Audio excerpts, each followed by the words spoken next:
Okay, here's the clutch is just roughed in. Like I said, I have to swap out the back one.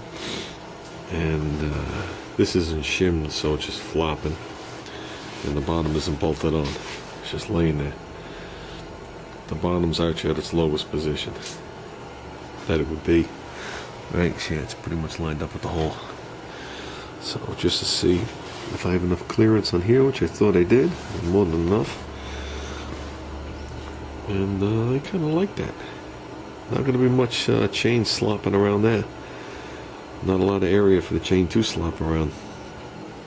So I don't know if the jack shaft's going to be right there, a little forward, a little back. I'll take some measurements with the tire, and that might be the full forward position when I'm done. So, but yeah, that's looking okay. It's definitely looking okay. So, like I said, this thing's gonna look more and more like a machine. That's what I want. I want it to look like an operating, functioning machine. And I think we're going to achieve it. So, yeah, these, that looks like what I would have to trace out. Give or take. Okay, then transfer it over to the other one. Gotta decide how I'm actually going to do that. Or if I'm going to do it at all. I think it would look better if I did do it.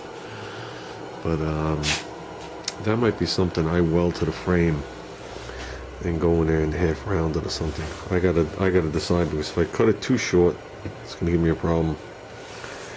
That I know. But if I don't cut it, I think it would look cheap and cheesy. Just like if I left these square, I think it would look cheap and cheesy. Knowing that I could shape it to this.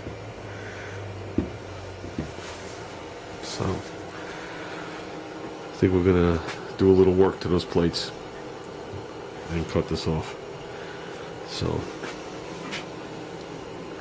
if I just cut it right near the weld, then I'll be back to work doing more frame grinding. It's only a third setup in the back. Well, we had the factory one, the second one I put in, the third one, and then this. So that's 4 different types of rear setups in the back. So, but I think we're good now.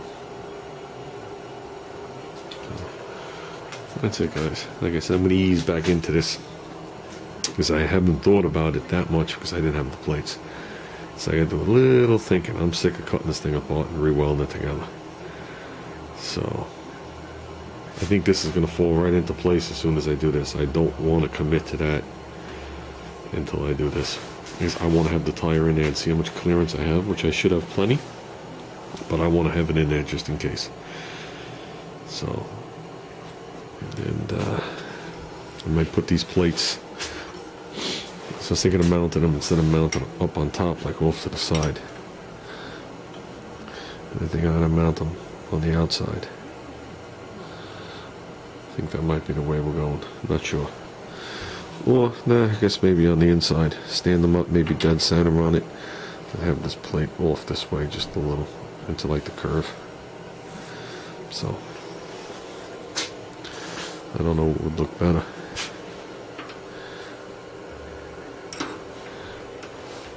Yeah, I think it would look better with the plate on the back side, because in the plate smaller. I might do a little shaping of the plate. So, well, nothing productive happening here. I think I'm gonna turn off the camera and call Ruben. I think Ruben's having some carburetor issues. Thanks again, Ruben, for the phone calls and the best wishes and prayers and all the other stuff this morning. When you texted me, I was driving. I couldn't text back. So, I think that's what we do. I think I'm going to hang up and call Ruben. Okay, I'm back. Ruben didn't answer his phone. I tried, Ruben. Nah, he's probably doing something. He put his phone on, whatever he puts it on. This is how I'm leaving it for tonight. Took off, see the collar? Took this collar off here, whoops, and flipped the gear around. I like that configuration better. Looks like it lays better, but we'll see how that works out. I got that marked. Okay, so I'm going to trim it to that. And I'll trace it onto the second one and trim the second one. Got these marked for the bearing.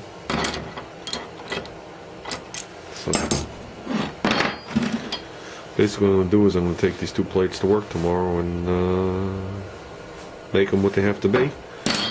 I'm also going to take this to work, the J bracket, and I did some calculations, and I'm going to use this bolt here. I have to cut the bolt, and I'm not going to leave the bolt.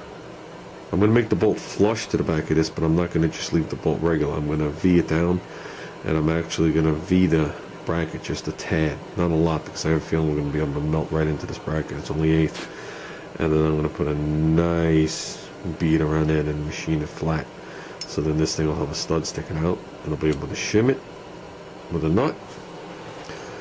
Then on the way home, I'm going to stop and get myself 4 bolts like this, which are 5/16 fine.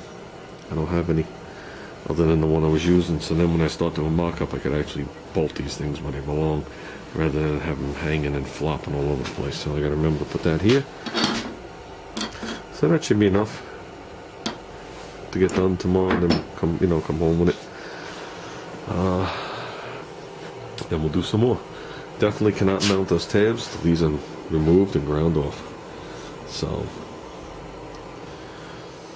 we'll do the jack shift. So I'll work on this tomorrow. We'll do some more mock-up. I'll do a little bit more mock-up on the jack shift, then we'll bring this thing to work Sunday. And Sunday when I come home, I want to have the jack shift redesigned, plates mounted. I want to have these mounted to the frame. So, and this thing's sitting on a rear wheel at that point.